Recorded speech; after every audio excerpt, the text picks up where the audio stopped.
Yo, what is up guys, Spidey Life here. So welcome to my final trailer breakdown. Hopefully it's the final trailer. It says trailer number 3 on the official title, so we're hoping that it's a final trailer, because I mean, getting trailers and TV spots are really fun, but when you have enough, you get enough. Anyways, let's get right into it. So right off the bat, we have the new tech suit, obviously, from Spider-Man. This symbolizes a lot of the Iron Spider. This is technically the Iron Spider suit that Tony gave him in the comics during Civil War, which is basically what's going on here. Tony Stark gave him a Civil War suit, and this is the Iron Spider, except it's not the classic red and gold one. It's more of the classic Amazing Fantasy red and blue Spider-Man suit, the classic suit, except with its little tweaks, its little Tony tweaks. Now, right off the bat, I see some trees, so I'm assuming he's trying out this suit for the first time. He's trying the tech out for the first time. Like, what I mean by trying the suit out for the first time, I mean right after Civil War, he puts on the suit again, like right after the scene where, you know, they have the little car and the car scene with Tony, and he tells him that he could keep the suit. This is probably right after that, or it's after Ned and him discover the tech. So that's why in the beginning he's like, alright, let's do this. So he's gonna try the tech for the first time and just, you know, cruise around with the new tech suit. We also get a Jarvis / Friday kind of AI, which is or is it IA? No, it's AI, right? Artificial intelligence. We got a Friday kind of AI on Peter's suit, and it greets him and everything, and she automatically says he has 576 web shooter combinations, which is a lot. Now, there are some pros and cons to him having this suit that I like and that I don't like. See, Peter's a genius. He doesn't need Tony Tech to be doing this. In the comics, you know, Peter, there's an issue, he finds a way to cope with it, he finds a way to work it out. Now here he has Tony Tech, which is not as good as you would think, you know. Personally, I want him to have his own suit. I want him to have his own intelligence. I want him to be himself, not be Peter Parker in an Iron Man suit. This is technically an Iron Man suit with a Spider-Man color on top, because it has the everything Iron Man on it. Now on the sides of the screen, you actually could see two like little bars. That's probably the amount of webbing in each web shooter, so like, or each web cartridge, from, if I must say so, you know, the web cartridge, that's the bar level. So like if it starts decreasing, that means he's running out of webbing, which is a good thing. We actually haven't seen Peter run out of webbing and, you know, reload, which is something I will get into in the international trailer, which I will talk about in another video. Now, I actually managed to see some of the webbing on the little menu. So I only saw two that I could actually distinguish very well. One said stun webbing. So I don't know if you remember, there's a episode on the really bad show Ultimate Spider-Man where Peter actually shoots a web and it like has electricity. That's probably what the stun webbing is, the stun web. And then on the side it says times web, which is probably a web that you timed it. I don't know, it probably says something else, but since the quality is like really blurry and it's just like a small like little second, it looks like it says times web, so I have no idea what that is. And that's just 2 out of the 576 web shooter combinations. So the trailer actually progresses, and we actually hear Ned ask Peter if he's gonna go somewhere with him tonight, and Peter says no because he has a Stark internship. You know, he has a Stark internship, which to me, I feel, this is my theory, it's just an excuse for him to actually be with Stark. And by that I mean, like, if someone sees Tony with Peter, like, Peter actually has an excuse as to why he's with Tony Stark, so that way he doesn't be like, oh, you know, because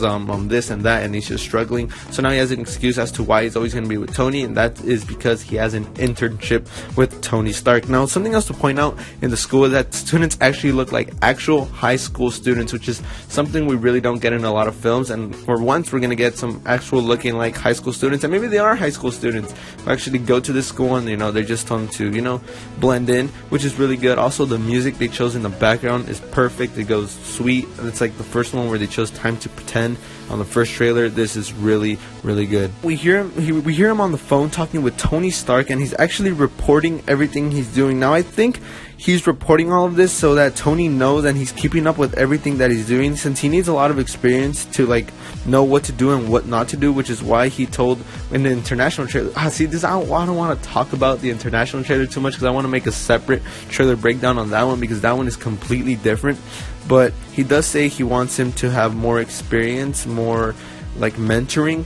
So basically that's why he keeps calling Tony, and he's like keeping him up to date with everything he's doing. That way he doesn't get into too much trouble, and if Tony like needs, you know, to go and help him, he will go and help him. Also, one of the tasks he reported to Tony Stark was that he helped an old lady and that he bought him a churro, which is kind of funny. It's, you know, funny humor right there. But one thing to like really notice is that he is a local hero, as the TV spot said. He's a local hero. He's not doing big things. Like, he just helped an old lady. He was pointing out, he's probably pointing him to directions. Spider-Man apparently, to Dane DeHaan in the Amazing Spider-Man 2, rescues kittens from trees. This Spider-Man looks like that's exactly what he does. He's giving directions to an old lady. What other Spider-Man has done that in a film before? This is gonna be a funny film. Following shot is Peter taking the train home in his full Spider-Man suit, and he's probably on his phone for like some social media stuff, or maybe he's following the Spider Tracer. See, now I think he's taking the train home just because in the Amazing Spider-Man 2 game, if you guys remember, Spider-Man would have to like go to the train, like web on the train, and then it would take him home. You have the option to go home or not. And that's basically what I think he's doing here. Or maybe since he's on this phone, like I said, he could either be one on social media, since he's always vlogging about himself, but he doesn't post it. I'm sure he doesn't post it because of his identity. But I'm pretty sure he's either keeping it to himself, his identity, and not like posting those vlogs. Or maybe, like I said, he's just on social media, or he's just texting someone. Maybe, you know, he's just doing something on his phone, or he's following that Spider Tracer, which he put on the Vulture, which he's probably going after, or maybe the warehouse that Vulture and Tinker are keeping their things. Now we get that shot from the first trailer, from the Spider-Man Homecoming trailer number 1, that, you know, they unlocked the bank with their Chitauri tech, and now here we actually see the tech. It's actually a lot more powerful than it was, not than it was, but than we saw in the first trailer. So right here, I guess they have like these kind of settings where they're allowed to change what the gun is going to do. Right here we can actually see that they're floating Peter, or Spider-Man in this case, into the air, and he's actually like just floating there, and he's like, whoa, I didn't know, you know, he's just like doing Spider-Man stuff. So you could see the tech is actually pretty powerful. And then right after, he destroys like the whole deli mart from across the street, and now you can see that Peter's being irresponsible about how to handle things, which is something Tony is looking at, which is another reason as to why Tony would take the suit away. Now getting into the more serious things, we actually see Vulture catch Spider-Man, and Spider-Man was actually chasing a white van. This white van actually probably has Avengers tech, Avengers weapons, which Vulture and the Tinker or Agent Toomes are trying to get their hands on, which is something that is See, this is why the international one is way better, because they explain more of Agent Toomes' character motivation as to why he's the bad guy. And basically Peter's just, you know, well, back to this scene, Peter's just following the white van, and Vulture has probably been following for a really long time. And then once Spider-Man is about to jump to get that van, Vulture comes in and swings and just takes him up. And yeah, basically you see Spider-Man like struggling, like, hey, let me go, you know, he's not being mature about things. He's a kid. I mean, what else would a kid with superpowers do? He'd be pretty scared if a flying monster came to him. This is probably his first actual interaction with the Vulture. That is what I'm assuming. And he actually knows where to follow the white van because of the Spider Tracer, or he was at the Avengers Tower and he saw what was going on. Or there's actually a shot in the international trailer where he's actually peeking in to the warehouse, which looks to be like the warehouse that he's peeking into, and he saw the white van leave, and that is what he's following. And Agent Toomes saw this, he took note of this, and Vulture, he got into his full Vulture suit and started following Peter, aka Spider-Man. So this scene actually might connect to the earlier scene where Peter was trying out the new Tony tech with the Jarvis Friday kind of thing. He actually I'm pretty sure he has no idea he activated a parachute by accident, which is something, again, that bugs me. He doesn't need a parachute. Spider-Man, when he lands, or when he's about to land, he will shoot a web and swing away. That's what classic Spidey would do. Now Tom Spidey apparently has a parachute on his back. I don't know how you guys feel about this. Maybe you guys actually enjoy this. I personally don't kind of like that he has a parachute, but I'm pretty sure he has no idea he had a parachute, and he activated it, which is probably the same night he's going out to try out the new tech. Now we actually get a way better look at the Tinker here.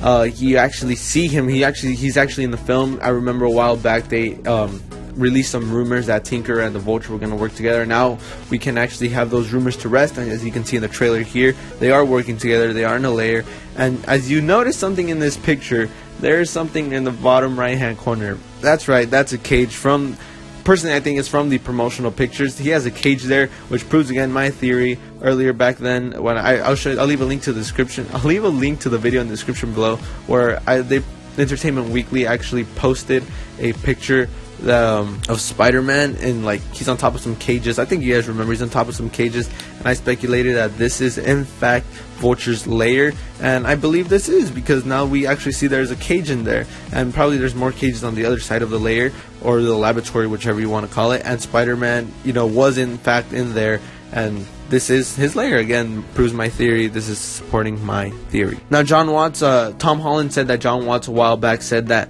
if a normal regular kid can become Spider-Man, then why can't a normal regular person become a bad guy? So this scene actually proves that he is a poor version of Tony Stark. Many of us have been speculating that he will be a kind of a poor version of Tony Stark, since he's been getting a lot of inspiration from him and the Avengers, you know, weaponry. He actually has one of those things that takes Tony's suits off. I don't know if you guys remember in the first scene of Avengers, where he lands on top of the Stark Tower, and then immediately as he's walking, these things come out from the floor and start taking his suit off. And it actually happens in Iron Man 2, I believe, when he flies down, he lands, and then this machinery from the ground starts taking his suit apart from him, and he reveals to be Tony Stark.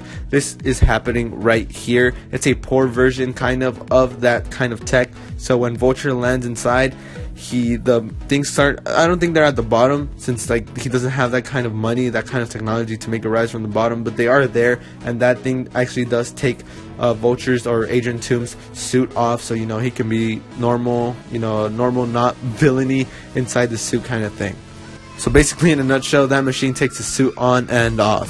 Now Donald Glover has been actually rumored to be in the film, and we saw him in the first official trailer, and we didn't see much of him after that, so we didn't know what he was doing, but we did see him actually with a bad guy with some, I think it looked like a gauntlet or some Chitauri tech where they blew something off. But now we see he has a dialogue scene with Spider-Man, and he's actually telling him that he's not really doing his job correctly, which is funny because we know that Donald Glover will be playing a thief, probably one of like Agent Tomb's like minions or like one of his helpers, and he's actually telling him that he's not doing a good job, that he needs to do a better job of that part of the job, when, you know, it's Parker. He has no experience whatsoever at this point, like 6 months, 7 months of being Spider-Man, and you really think he's going to be a good hero. So basically the bad guy is telling him that he's not doing a good job as a hero, and Peter tells him that he thinks he's pretty intimidating himself. Now we get a closer look at the spider tracer, the spider drone as many of you guys call it. It actually looks different than we saw in the trailer number 2. Now that is because they started working on the CGI a little bit better, so now it looks a little bit more different, a little bit more techy, which makes more sense because it just looked funny that a spider flew off and there was no tech whatsoever. It just looked like a flying 3D printed piece flying in the air. So now we actually see some like tech, and I guess you could see the little fans that is making the spider fly, and that's pretty cool. Now as I was watching this trailer, trailer number 2 again, where Peter's fighting the Vulture, he's actually not fighting the Vulture, he's actually fighting the wings. If you guys notice, there's no one conducting those wings, it's actually flying on its own. Probably Vulture has some remote, or maybe it's actually controlling itself, but he's just fighting the wings for now. Agent Toombs is not in full Vulture costume, and yeah, personally I think it's going to be that kind of like Sam Raimi Spider-Man 1 scene where the Goblin's trying to distract Peter, and then the glider just comes right behind him, but he backflips. Basically that scene where he's like, people like Tony Stark, they don't care about us. That's probably his distraction kind of dialogue, and as he's saying that, the wings are just going to start flying in, and then Peter's going to start fighting the wings as Agent Toombs is going to be busy running away or doing whatever he's going to do. Now we actually see Peter running away from the homecoming dance. Not running away, but running away from the homecoming dance because there's danger. Now I personally think he's actually running to the scene we just saw where he's fighting the Vulture, the Vulture's wings. Now he's probably sensed it, he probably saw the plane, or probably Tony Stark called him that he needs him, so he immediately started running. As you can tell, it's nighttime, the homecoming dances are always at night, and the lair, the Vulture's lair where he's fighting the wings, that actually takes place at night, and as well as the plane scene which takes place at night. Now I'm pretty sure at this point Peter no longer has his Iron Man suit, his Iron Man tech suit, the Underoos suit. He now has his Vigilante homemade suit with his minor upgrades, which is moving the mechanical lenses on his homemade suit, and he's running to help him. Basically he's running to go fight the Vulture. He's gonna go encounter him at the warehouse, and then later on fly away to fight in the plane. We actually get a closer look to the inside of the Spider-Man suit. We see that there's a lot of wires inside, not wires that are sticking out, but, you know, inside the suit. And we see the goggles. You know, as a Spider-Man cosplayer, those look very freaking uncomfortable. I would not like to wear them. But you see the tech inside that moves the mechanical lenses, and, you know, we see Ned Leeds and Peter actually trying to hack the suit. And there's a protocol called the training wheels protocol, which basically doesn't allow Peter to use any of the special features in the suit, which are the web wings, the everything Spider Tracer, the Friday / Jarvis kind of thing. It doesn't allow that. Basically, it's a simple web shooters and him trying to manage it, and the mechanical lenses, which I prefer a lot better than him having a bunch of Tony Stark stuff on his suit and, you know, a parachute. But that's Spider-Man Homecoming right there. And yeah, guys, let me know what you guys think in the comment section down below. Are you guys excited for this film? I mean, I'm excited for this film. I'm not excited for the suit necessarily. I mean, I like the design, but I don't like it the fact that it's an Iron Man suit that looks like a Spider-Man suit. I'd prefer it if it was just classic Spidey. So there's a rumor actually that Spider-Man will have make his own suit at the end. So it's gonna be basically, at the beginning, he's gonna have his Underoos suit, which was, I mean, his normal homemade vigilante suit with no mechanical lenses. Then he's gonna get the Tony Stark suit, which he got at Civil War, and then he's going to get he's going to make his own again. Like, he's probably either gonna, there's two options of making his own. It's probably the first one we saw in the trailer, where it's his homemade suit with mechanical lenses, because the first version he had no mechanical lenses, and this one does have mechanical lenses. Or two, he's going to make his own version of the Tony Stark suit minus all the tech. Anyways, guys, let me know what you guys think in the comment section down below. I will do a breakdown of the international trailer, which is a lot better than this one, trust me. And that international trailer has a lot of clips that supports a lot of my theories in this trailer and theories I've had in the past. Let me know what you guys think in the comment section down below. I know this video was pretty long, but trust me, very worth it. In the comment section down below, let me know what you guys think. And remember, guys, keep on swinging.